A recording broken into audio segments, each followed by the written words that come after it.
Hey guys, hey! Got my cat down here. He is wanting to come in on the video tonight, as he sometimes does. Let's see if I can grab it. Catching kitties. He's like, no. Say hello to the audience. He's like, will you please let me down now? He's so funny. He hates being picked up. Bless his little heart.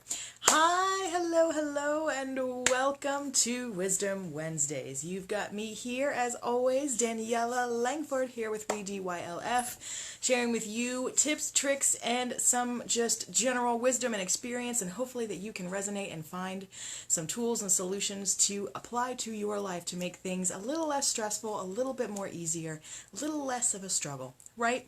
So, tonight we are talking about something that is very near and dear to my heart, the savior complex.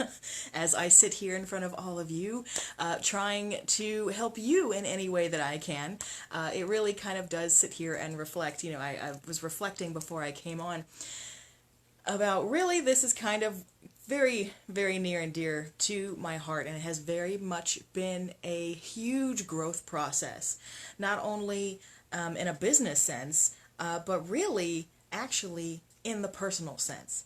So, I'm going to share with you a little bit about my story, and hopefully you will resonate with that and maybe find some aha moments for yourself there. So, the savior complex. Much like that lovely little meme that I put below the you can't read the word post, the post earlier, that says, I am a lighthouse, not a lifeboat. So I guide and not save. So many of us really, really feel the call to help other people. All right? Definitely count myself among one of those people. Even through my craziest trials and tribulations, even through some of my darkest nights of the soul, there is always something inside of me that has just continued to remind me gently, sitting here just waiting for me to take my position in life, is always said to me, you're a healer, So even when I was a little itty bitty kid, I was always that kid that was rescuing birds and animals and things and stuff from the forest, and and I was always that one that wanted to try and help. So many of us, particularly of these current generations, this is like one of the biggest influxes of these souls like you and me that are coming in that know that we are here to make a difference. We don't know how exactly, maybe, but we know we're here to contribute to the whole. We know we're here to help lessen the struggle. Okay? That is part of my own personal savior complex. It's twofold when I think about it. Now, of course, twofold is very wide. It's very broad. There are an infinite amount of possibilities that branch away, and off of these two main things. But really, I think that my personal savior complex came from these two things. One of them being that spiritual aspect that I've always known, even as a child, you're a healer, right? But knowing that as a child, the soul in you knows. The soul in you is aware. But the physical you doesn't quite have all its capabilities yet, right? We're not fully formed yet. So what being a healer meant to me was, holy shit, look at all this chaos and stress and struggle going on around me. I have to try and save everyone from themselves. Holy shit. Go around, try to help people and do this and save them and keep them from making bad decisions in their life. This went all the way up through high school. This went all the way up through college. This went out of college. Some of my bestest friends in the world, it's like, they can tell you the stories. It's like, Daniella's been trying to save me for 10 years. So, that, in my limited understanding at the time, that's what being a healer meant to me then. Is that it is, especially in the spiritual sense, that it is my, not only, what is it, my sacred duty to going around and save people, to go around and help people, right? Not so much, right? Okay, so if any of you have ever tried this very direct approach, you know probably all too well also that maybe the direct approach doesn't always work so well, okay? Right? Usually backfires on our faces one way or the other, doesn't it? So that's one aspect that I feel resonates with a lot of people right now, is that there is this aspect of them deep down inside that says that we are here to help solve a problem. Right? But solving it head on, although logical, is not working. So we have to take another approach, which we'll get to in a minute. The second aspect of this that I really want to make sure I talk about, because this is where a lot of you are going to resonate. If you don't resonate with the first one, you're definitely going to resonate with the second one. In addition to me wanting to go around and save everybody, because I'm the healer, I have to go help. In addition to that, piled on top of it, we'll say, I got my clam, is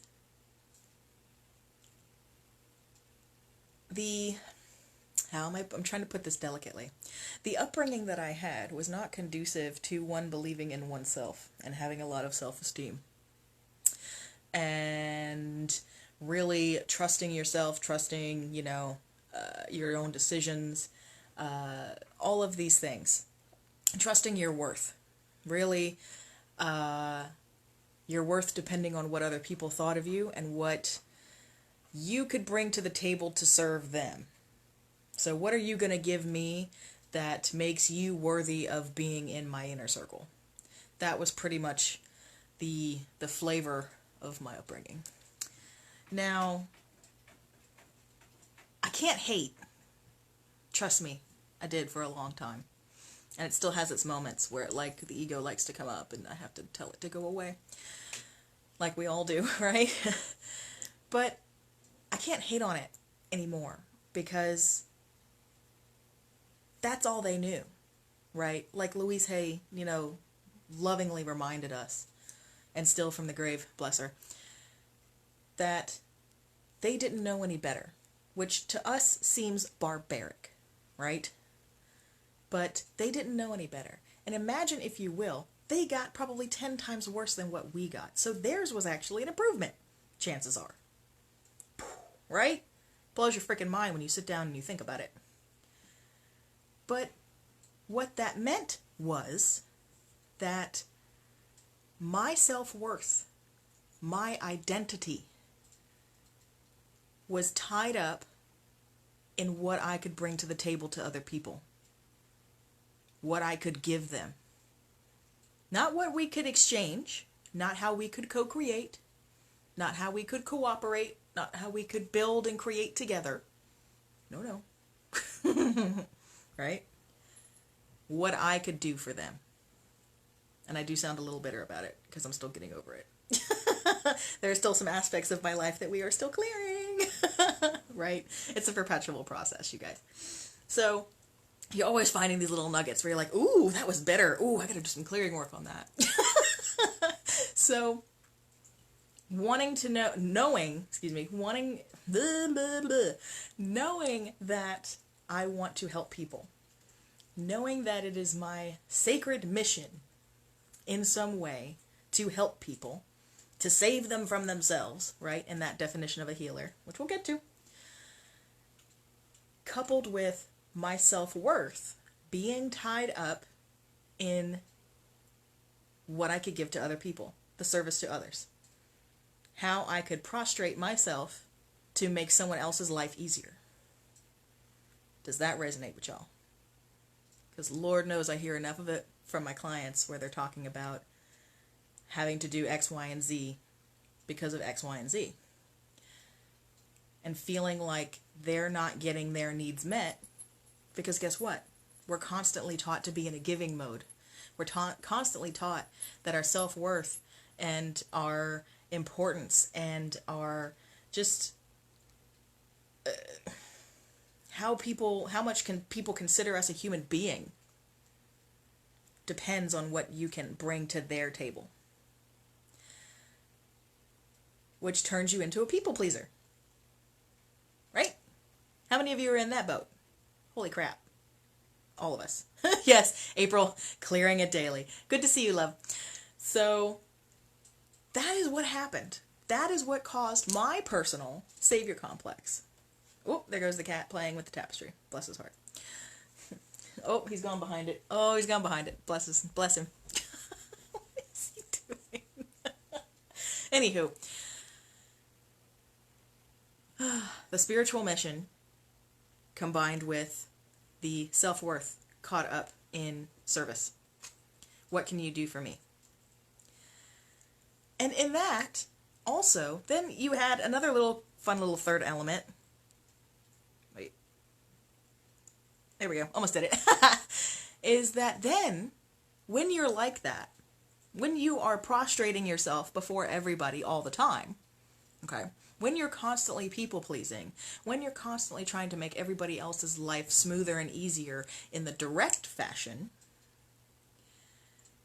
you invite vampires, narcissists, assholes, right?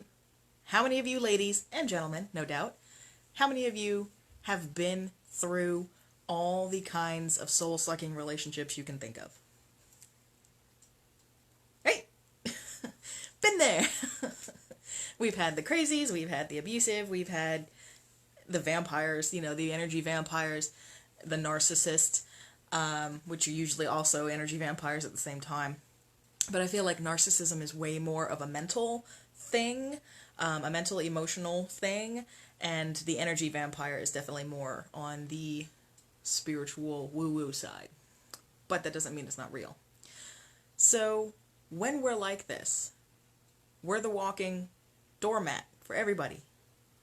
So in fact, we're not saving anyone. Guess what we're doing? We're enabling them. So here's what I'm going to throw at you right now. If you're recognizing your savior complex in any of these stories that I shared with you about my own personal life, and you're going, holy shit, I can't be having this. What do I do now? This is what you can start to do. If you discover that you are an enabler, that's what the savior complex is. When you're not in more or less fuller comprehension of what the word healer means, which, let me cover that really quick, is a healer is not someone who actually physically heals you. A healer isn't the one doing the work. Okay? A healer is someone who leads you, who guides you, supports you, and gives you the tools for you to heal yourself. Okay? And even if you take that into Western medicine, think about it. You go to a doctor, what do? You go and you sit there on the table, he listens to your list of complaints, he pokes and prods at you a little bit, and then what does he do? Tells you to go home and do something and gives you a prescription to take. The doctor himself is not healing you. He is giving you tools, he is guiding you on actions to take that hopefully would support your body in healing itself. Not so much anymore. That's kind of the alternative medicines bag now, what they now call alternative medicine, which is hysterical to me because modern medicine is only 400 years old versus 6,000. Don't get me started, y'all. That's a topic I could sit here forever and talk to you about. But in all these aspects, a healer is someone that guides, supports, and teaches you the tools so that you can do it yourself. And not someone that tries to do it for you. See, that's where we're falling apart.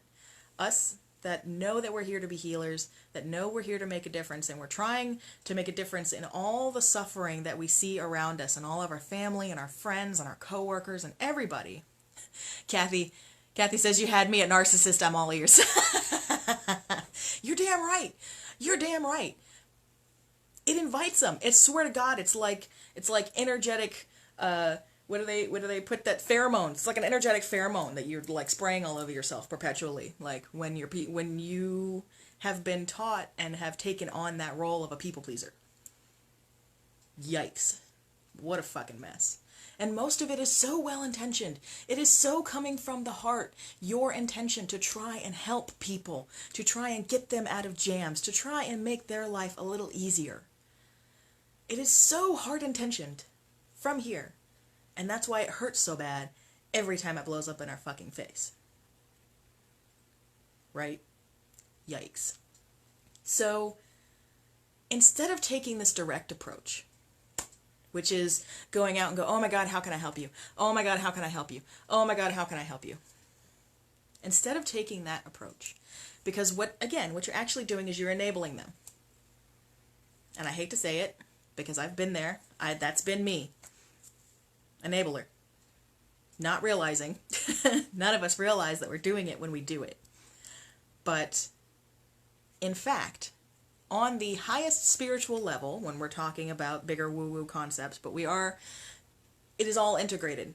Spiritual, mental, physical, emotional, all of it. It is all part and parcel of the entire system that's going on here. We have multiple systems running all at one time that keeps this going, which is wild in and of itself. Energetically, what's happening is that you are a sovereign being, okay? You're a sovereign being, I'm a sovereign being, the person over there struggling is a sovereign being. We are all sparks of light. We are all sparks of God, sparks of the universe, whatever you want to call it, doesn't matter to me, okay? It's all the same thing. Children of God, whatever. That sounds a little culty, doesn't it? But point being is that we are sovereign, independent, like we are all end all be all. We are the alpha and the omega. Just manifesting, just embodying a physical vehicle so we can experience a particular experience. Okay? In here is who we are. This can't be touched.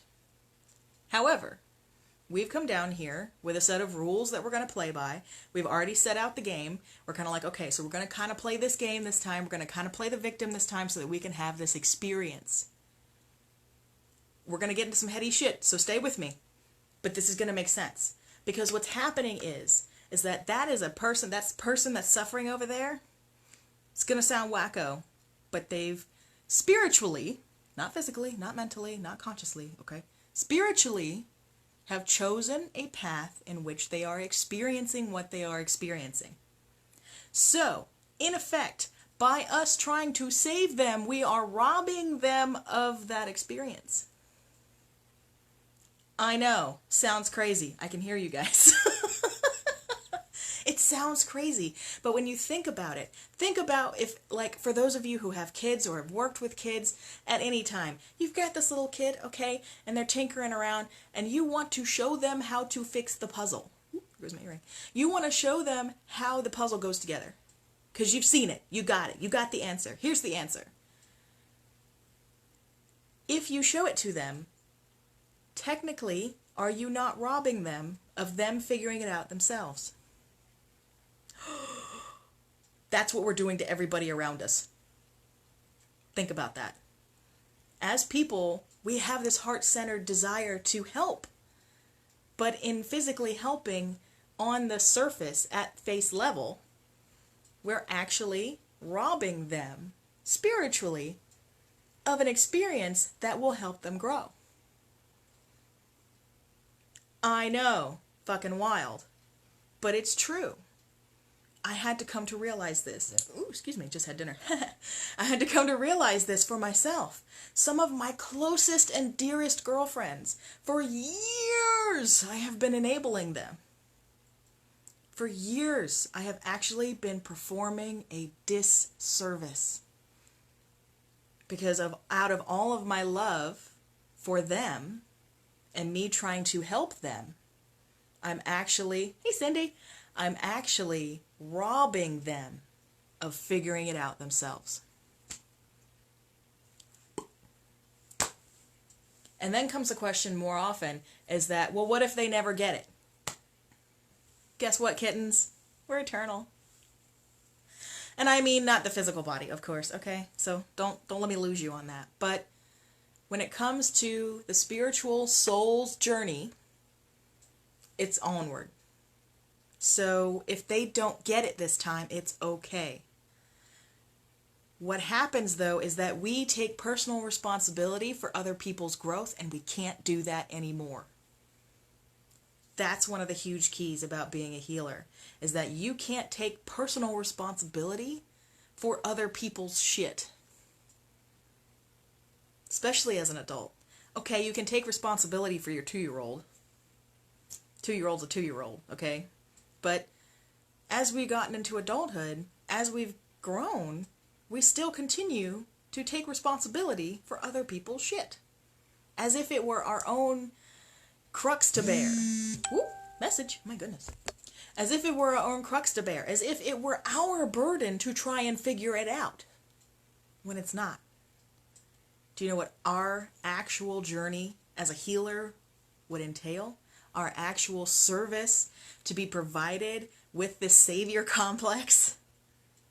Is to live your life. I know. Let that settle in for a second, though. I know they always say the best revenge is living a good life, right? But what if it's also the best medicine for the other people around you? I know. Flips that right on its head. It's crazy. I know it sounds a little nutty, but I've witnessed it over and over and over since I've recognized what's going on, since I've been able to catch myself. It's not about, it's this weird, it's not about them, it's about you, and then it's also this weird, it's not about you, it's about them. Again, it's kind of like quantum physics. It gets really loopy really fast and sometimes can be a little hard to follow, but the best way that you can show them, the best way you can help them, is to be an example to them. That's it.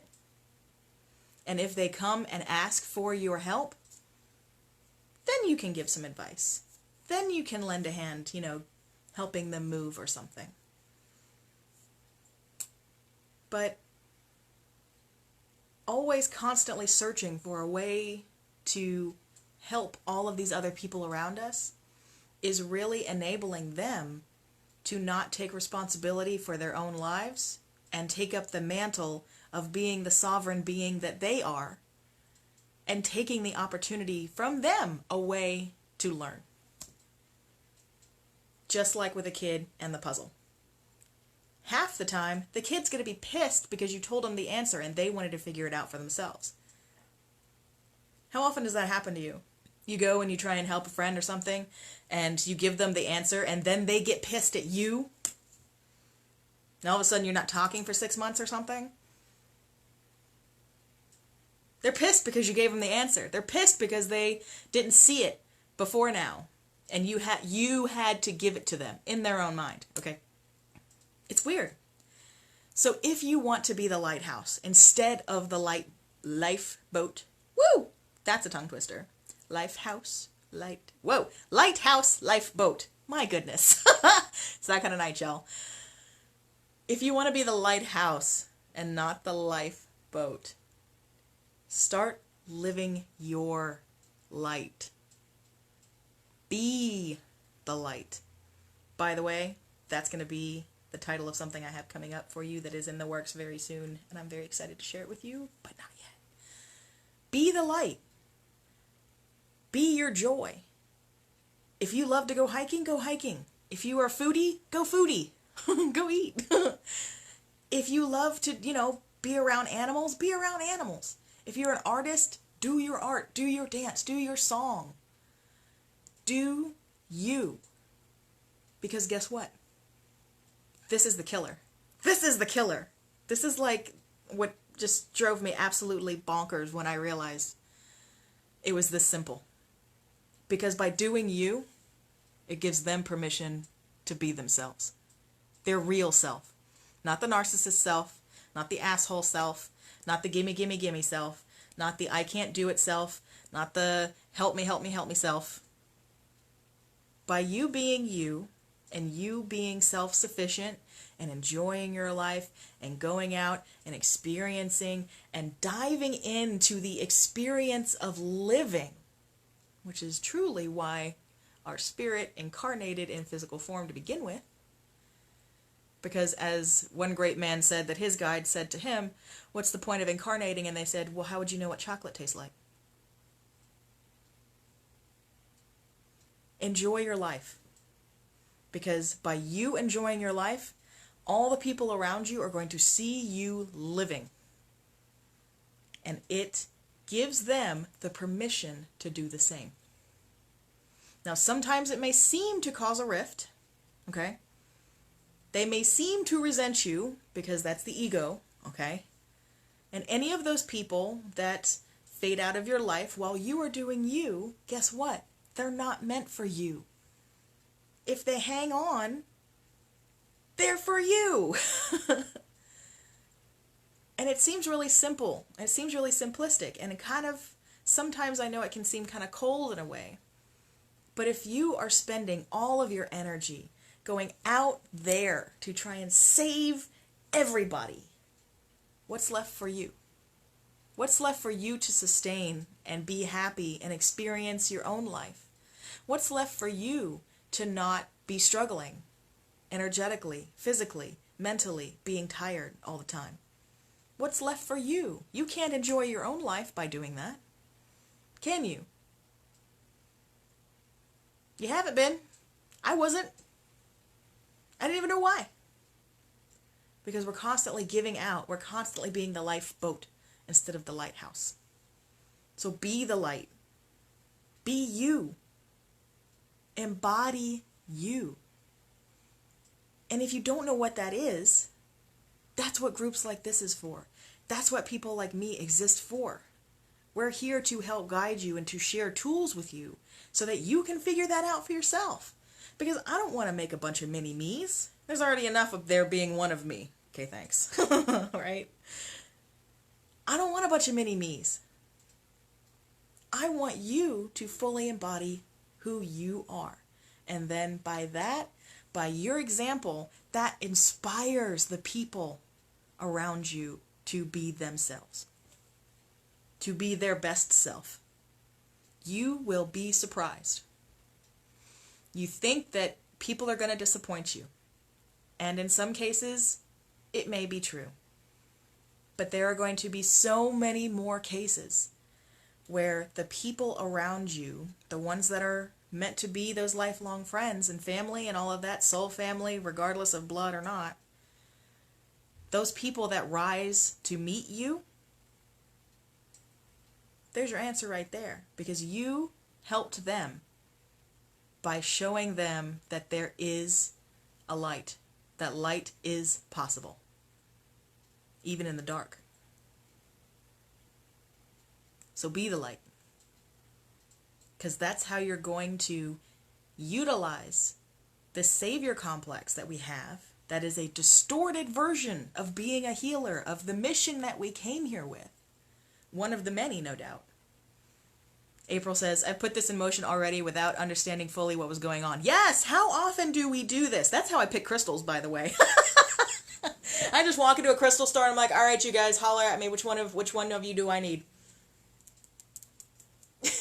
Just blindly walk through the crystal shop and still till one of them yells out, Daniella, pick me, take me home. I find actually, April, that's so interesting that you say that, because I have spent so much of my life reflecting, going, oh my God, I've been doing this the whole time and I wasn't realizing it. And the fact that I was doing it, I wasn't looking at it as a victory. So this whole time I could have been celebrating and even moving even further along in my life if I had recognized it for what it was. So recognize, celebrate, it's working. So be the light. Surround yourself with the things and the people and the pets and the animals and the plants and all of the beautiful colors or whatever that you love. Because then that gives people permission to do the same. And that is how you are actually helping them. That is how you are actually healing them. Speaking of which, did you know in Reiki, because I'm getting my Reiki certification, so excited. Even though I've been doing energy work for eons, it just, getting the official name, and now I'm like actually officially learning the modality, which is super cool. They teach in Reiki that you are not actually healing anybody. You, timer, almost time for my next client session. They teach you that you are actually bringing through the energy, the source energy. You're just a conduit, more or less, actually. That's basically it. You are a conduit for the healing energy that the person you are working on is actually taking from you to the places in their body and their astral field where they need to have the work done. So you are not actually, you're not sending it, they are pulling it.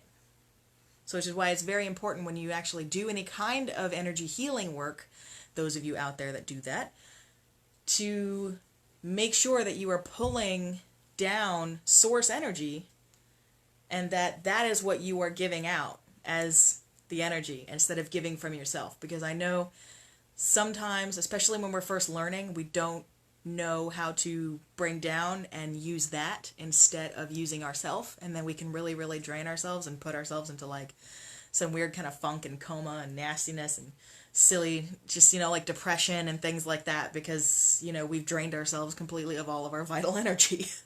So be on the lookout for that. But be the light. You affect other people by being you, which is really, really cool. So, on that note, really quickly before I go, because I could sit here and talk to you guys forever, as you know. Really quick before I go, yesterday I threw up the poster for the Summer Chakra Reset. I am super excited for this, you guys. I hope as many of you come as can possibly fit in that frickin' Zoom room. It is going to be a whole month of myself and Tay Lavette, she's a which is a magnificent soul, who is a magnificent soul. She is actually a fantastic trauma release guide, and she actually works in the physical a lot with like pole dancing, yoga, all these kinds of physical modalities to actually work trauma out of the physical body, which is really, really cool. So she and I are going to be teaming up to do a full chakra reset. Because I am getting my Reiki certification, I will actually be doing cleansing work on y'all. Think about that. How much do you pay to go get your Reiki done? How much do you pay for a massage? How much do you pay for a Starbucks? It's cheaper than that. Come join us. We wanted to make this super accessible for everybody. We wanted to make this something that she and I could collaborate on, that we could bring both of our hearts to. She's going to bring her experience. I don't think it's going to involve necessarily any of the yoga or the physical aspects of it, so you don't have to worry about that. But she is going to bring her chakra journaling set, which is so, so awesome. And a fantastic way to actually get back on that first name basis. Actually, she just tagged me in a post, so she's probably talking about it right now. And it's a great, journaling with the chakras is actually a fantastic way to get back on that first name basis with these energy systems that are not only energetic energy systems, but relate physically to what's going on in your body. So if you're feeling sluggish, if you're feeling really foggy in the head, if you're feeling like you can't speak your truth, if you're feeling like you want to tap more into your intuition, and you want to tap more into your, being magical as fuck abilities, if you want to ground yourself more, all of these things can be affected by working on your chakras. So we are doing that super jumpstart summer chakra reset. It's going to be starting the first Tuesday in June. So you have about 2 weeks to sign up. Again, $5, super accessible. And you can find the information at redesignyourlifeforever.com/chakra reset. You can also see all of that information on the post that I made a little bit further down in the group. If you have any questions about that, please feel free to message me or to email info@redesignyourlifeforever.com. Anything else I want to talk about? We've got so much amazing stuff in the works. I'm building a women's circle that's going to be opening in July. That's going to be a wonderful thing where we come together for the month and just open space, hold space. You don't necessarily even have to learn anything, but the fact that we can come together and have a space where women and those who identify as women can actually just be and grow and share and experience and all of these things. So that's coming up for you as well. That's going to be in July. So look out for the Women's Circle in July. Come sign up for the Summer Chakra Reset that's happening in 2 weeks with Tay and I. We are going to be co-hosting it. So excited. It's going to be the two of us. It's going to be Zoom. So it's like Skype, but better. You're actually going to be able to interact with us. You're going to be able to ask us questions every time. It's 4 weeks, which is so little time and so little monetary investment that if you don't do it, I think you're crazy, because if they'd have had something like this for me 10 years ago, I'd have been on it like white on rice, y'all. So get yourself straightened out. Finish off the rest of the year strong. Come join us for the Summer Chakra Reset. Check it out. Ask me questions if you need anything. All right, my lovelies, I'm going to head off to my next session. I love you all so much. Thank you for joining me here for tonight for Wisdom Wednesdays. Look out for those things that are coming up. Keep your eyeballs on redesignyourlifeforever.com. I love you all. I'll see you soon. Mwah!